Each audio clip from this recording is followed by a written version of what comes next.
एक नए वीडियो में। तो फ्रेंड्स, आज हम लोग जो है देखने वाले हैं कि भाषाई विविधता वाले कक्षा की चुनौतियां। ठीक है, challenges of teaching language in diverse classroom, यानी कि जो क्लासरूम है उसमें जो है भाषाई विविधता किस प्रकार की होती हैं और उनमें कौन कौन सी चुनौतियां आती हैं, है ना। जैसे कि हर क्लास में जो है हर कक्षा में अलग अलग जगह से स्कूल आते हैं, स्कूल से हर जगह अलग अलग जगह से मतलब बच्चे आते हैं। तो उनमें जो भाषाई विविधता होती है, ठीक है, वो किस प्रकार से, उनमें कौन कौन सी चुनौतियां होती है, ये जो है डिस्कस करने वाले हैं। और सबसे पहले हम लोग देखेंगे कि भाषाई विविधता क्या होता है। ठीक है, तो सबसे पहले देख लेंगे कि भाषाई विविधता क्या होता है। तो यहाँ पर देखिए, भाषाई विविधता को बहुभाषिकता भी कहा जाता है। बहुभाषिकता भारत की संस्कृति का अभिन्न अंग है। भारत एक बहुभाषी देश है। बहुभाषी देश यानी कि यहाँ पर जो है बहुत से भाषाएं बोली जाती हैं, तो बहुत से भाषा वाले बच्चे भी यहाँ पर आएंगे। ठीक है, यहाँ 1000 से भी ज़्यादा भाषा बोली जाती है। इतनी विविधता के बावजूद कई भाषिक व सांस्कृतिक टच को भारत को एक ही भाषिक क्षेत्र के रूप में बांटते हैं।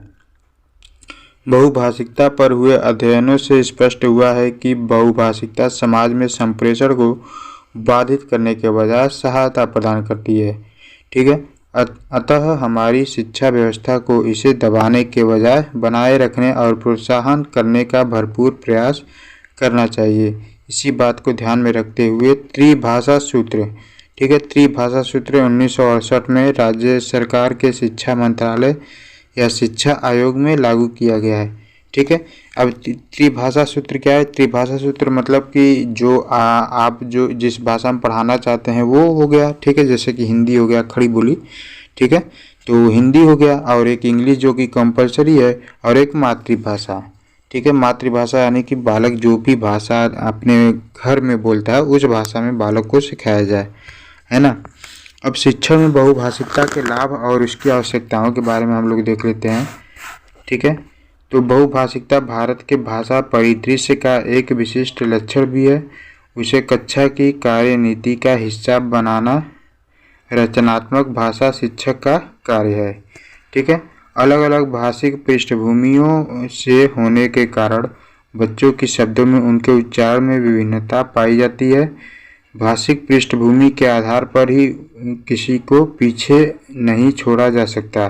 ठीक है, यानी कि अलग अलग बच्चे हैं, अलग अलग भाषा बोलते हैं, तो इसलिए उन्हें जो है पीछे नहीं छोड़ा जा सकता, क्योंकि उनकी भाषा अलग है ना।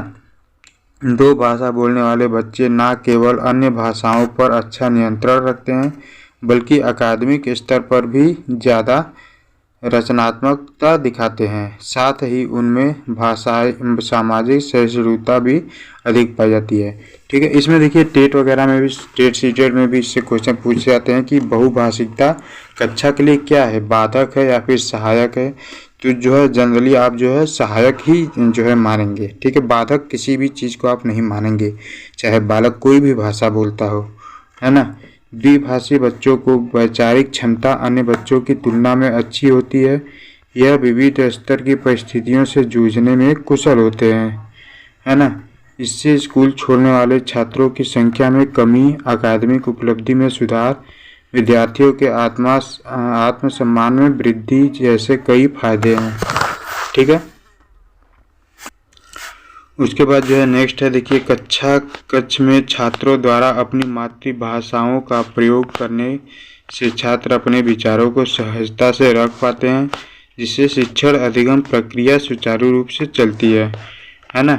उसके बाद है देखिए, कक्षा में विभिन्न भाषाओं का प्रयोग करना सांस्कृतिक आदान प्रदान का भी माध्यम है, क्योंकि देखिए अलग अलग जगह से बच्चे आएंगे तो अलग अलग पृष्ठभूमि के होंगे, तो उनकी अलग अलग संस्कृति भी होगी।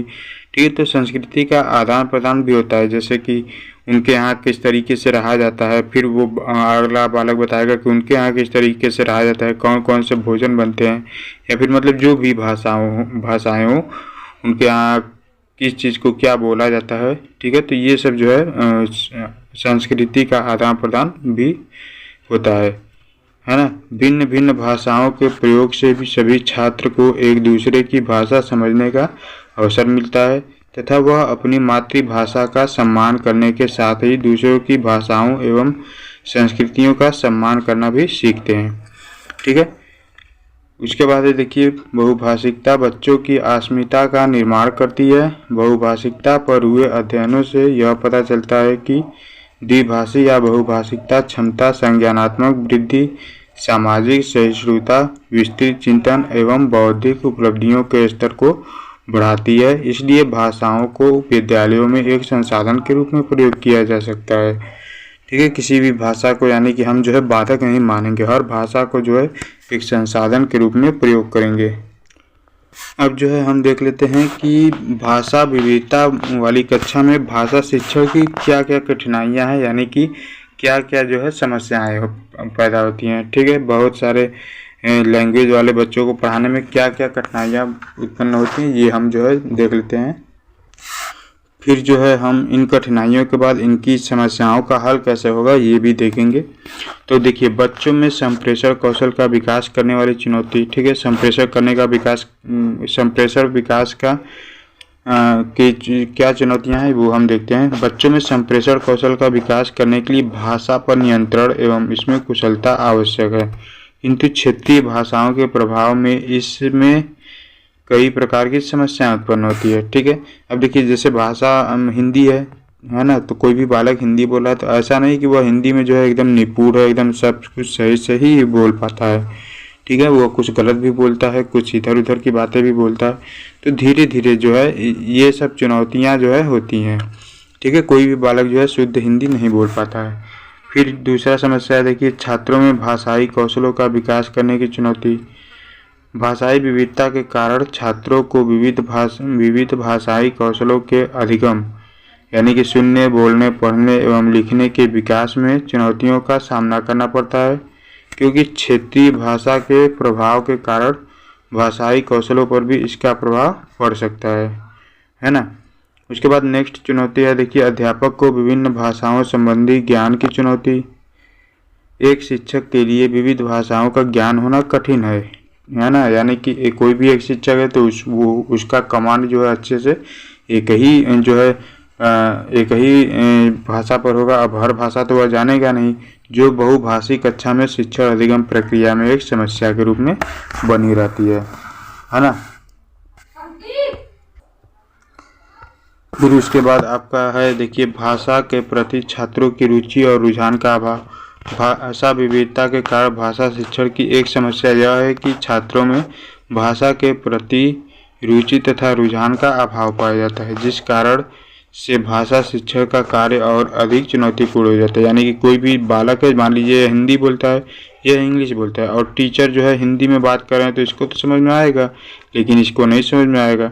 ठीक है, इसी में कोई बालक है जो कि हिंदी इंग्लिश नहीं बोलता है, संस्कृत अच्छे से बेहतर जानता हो, तो इन दोनों को तो समझ में आएगा हल्का फुल्का, लेकिन इसको एकदम ही नहीं समझ में आएगा। ठीक है, तो ये सब चुनौतियाँ भी होती हैं, है ना। और इन चुनौतियों का आप देखते हैं कि समस्याओं का समाधान कैसे होगा, इन समस्याओं का ये जो है देख लेते हैं। ठीक है, तो इसके लिए देखिए, बहुभाषिक कक्षा में शिक्षण अधिगम प्रक्रिया को सरल बनाने के लिए अध्यापक को समृद्ध भाषिक परिवेश का निर्माण करना चाहिए। ठीक है, फिर जो है कैसे समाधान करेंगे कि बच्चे के स्कूल की भाषा और घर एवं पड़ोस की भाषा में समरूपता होनी चाहिए, और जो है बच्चे प्रारंभ से ही बहुभाषिक शिक्षा प्राप्त कर सकें।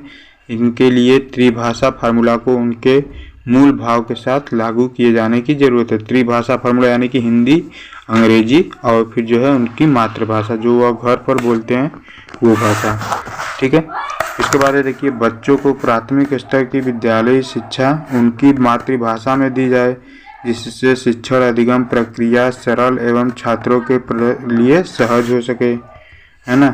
फिर जो है आपका बहुभाषी कक्षा में शिक्षण प्रक्रिया के दौरान अध्यापक को सदैव विद्यार्थियों को अपनी मातृभाषा में बोलने के अवसर प्रदान करनी चाहिए, और जो है शिक्षक को सभी छात्रों को समान भाव से देखना चाहिए तथा सबकी भाषा और विचारों का सम्मान देना चाहिए। सभी छात्रों को विषय शिक्षण प्राप्त करने की प्रक्रिया में अवसर देना चाहिए, ताकि कोई भी छात्र अपने आप को कमज़ोर ना समझे। ठीक है, तो ये जो है बहुभाषी जो है कक्षा में समस्याओं का समाधान हो गया, और ये सब जो है समस्याएं हो गई। ठीक है, उसके बाद जो है आपका ये जो है चैप्टर समाप्त हो जाता है। ठीक है, तो बहुभाषी विविधता वाले कक्षा कक्ष से बस इनमें से ही जो क्वेश्चन बनेंगे वही बाल विकास को हमने जो है एक अलग से प्लेलिस्ट बना दिया है। आप जो है बाल विकास के जितने भी चीज़ें हैं सब कुछ हमने जो है थ्योरी बता दिया है, आप लोग उन्हें देख सकते हैं। ठीक है, जो कि आपके बीएड में भी काम देगा और टेट सीटेट का अगर आप एग्ज़ाम देते हैं तो इसमें भी ये सब चीज़ें जो है काम देती हैं, है ना। तो बाल विकास की जो प्लेलिस्ट बनी है उसमें के सारे वीडियोज आप अगर शुरू से देखेंगे तो आपको जो है अच्छे से और बेहतर समझ में आएगा। और अगर यह वीडियो पसंद आए तो प्लीज़ वीडियो को लाइक कीजिएगा, अपने फ्रेंड के साथ शेयर कीजिएगा। और अगर आप चैनल पर पहली बार आए हैं तो चैनल को सब्सक्राइब करके बेल आइकन को प्रेस कर लीजिए, जिससे कि आप हमारी कोई भी इंपॉर्टेंट